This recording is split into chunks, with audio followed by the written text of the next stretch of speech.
Have you ever heard of a Viking so ambitious, he tried to conquer not one, not two, but 3 kingdoms?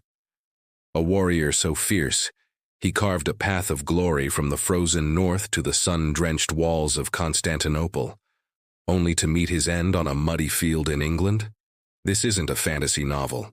This is the incredible true story of Harald Hardrada, the last great Viking king. His name, Hardrada, means the hard ruler, and trust me, he earned it. But before he was a king, he was a teenage exile, forced to flee his home in Norway after his half-brother King Olaf was killed in battle. With nothing but his wits and his sword, Harald embarked on an odyssey that would make him a legend. His first stop, the court of Yaroslav the Wise in Kievan Rus. Imagine this young, battle-hardened Norwegian arriving in a bustling, sophisticated city, a world away from the fjords of his homeland.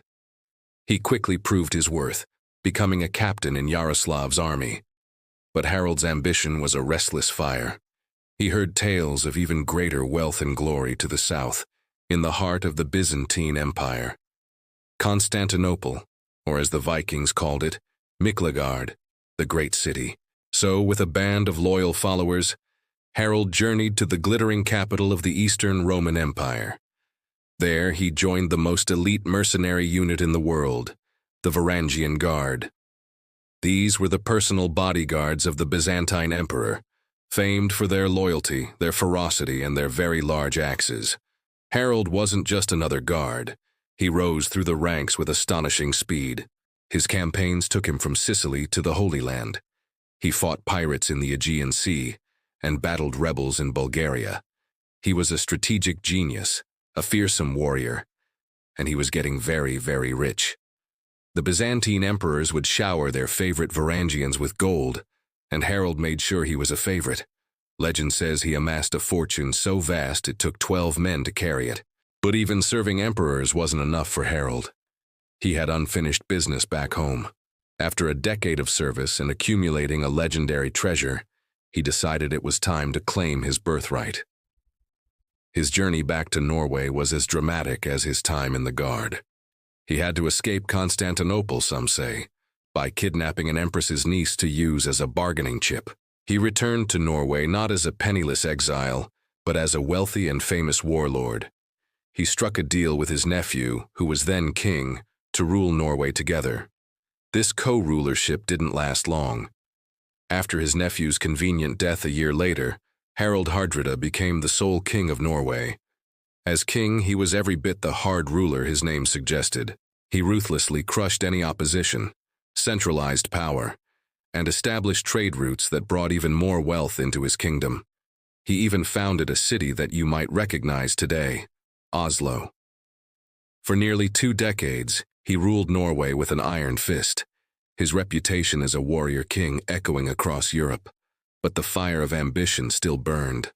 Harald never forgot the world beyond his fjords. He fought a long and brutal war with Denmark, trying to reunite the old empire of Knut the Great. It was a bloody stalemate that lasted for years. And then, in the year 1066, the ultimate opportunity arose. The King of England, Edward the Confessor, died without an heir. The English throne was up for grabs and multiple claimants emerged. One of them was the English Earl, Harald Godwinson. But another, more distant claimant was Harald Hardrada of Norway. Egged on by Godwinson's own rebellious brother Tostig, Hardrada saw his chance for the greatest prize of all. He assembled a massive invasion fleet, some say as many as 300 ships, and set sail for England. This was the last great Viking invasion. He landed in the north of England, and initially, everything went according to plan. He won a crushing victory at the Battle of Fulford, scattering the local English forces. It seemed like Harald's long, incredible life was about to be crowned with his greatest triumph. Just a few days later, Harald and his army were resting near a bridge called Stamford Bridge, enjoying their victory. Many of his men had even left their armor on the ships, not expecting another fight so soon. It was a fatal mistake. Suddenly, on the horizon, they saw a cloud of dust and the glint of steel.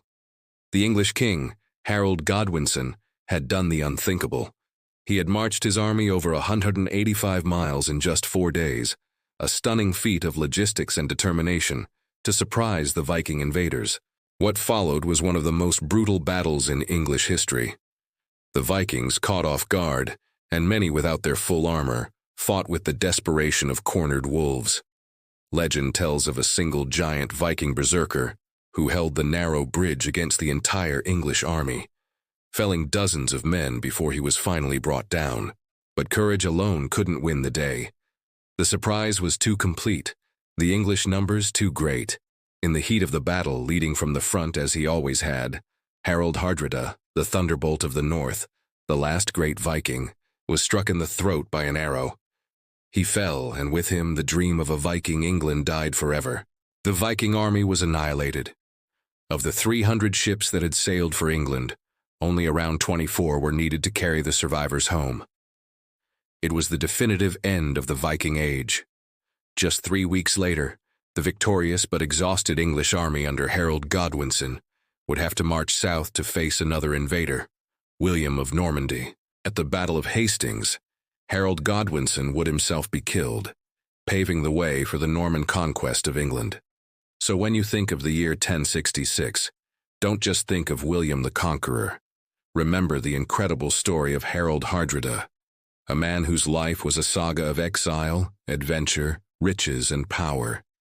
He was a prince, a mercenary, a general, a king, and a conqueror. He fought from Jerusalem to York, and his journey from a teenage fugitive to the claimant of the English throne is one of the most epic and compelling tales in all of history. He may have lost his final battle, but his legacy as the last of the great Vikings is etched into the annals of time. Thank you so much for joining me on this journey back to the Age of Vikings. If you enjoyed this story, please hit that like button, subscribe for more epic tales from history, and ring that notification bell so you never miss an adventure. See you next time.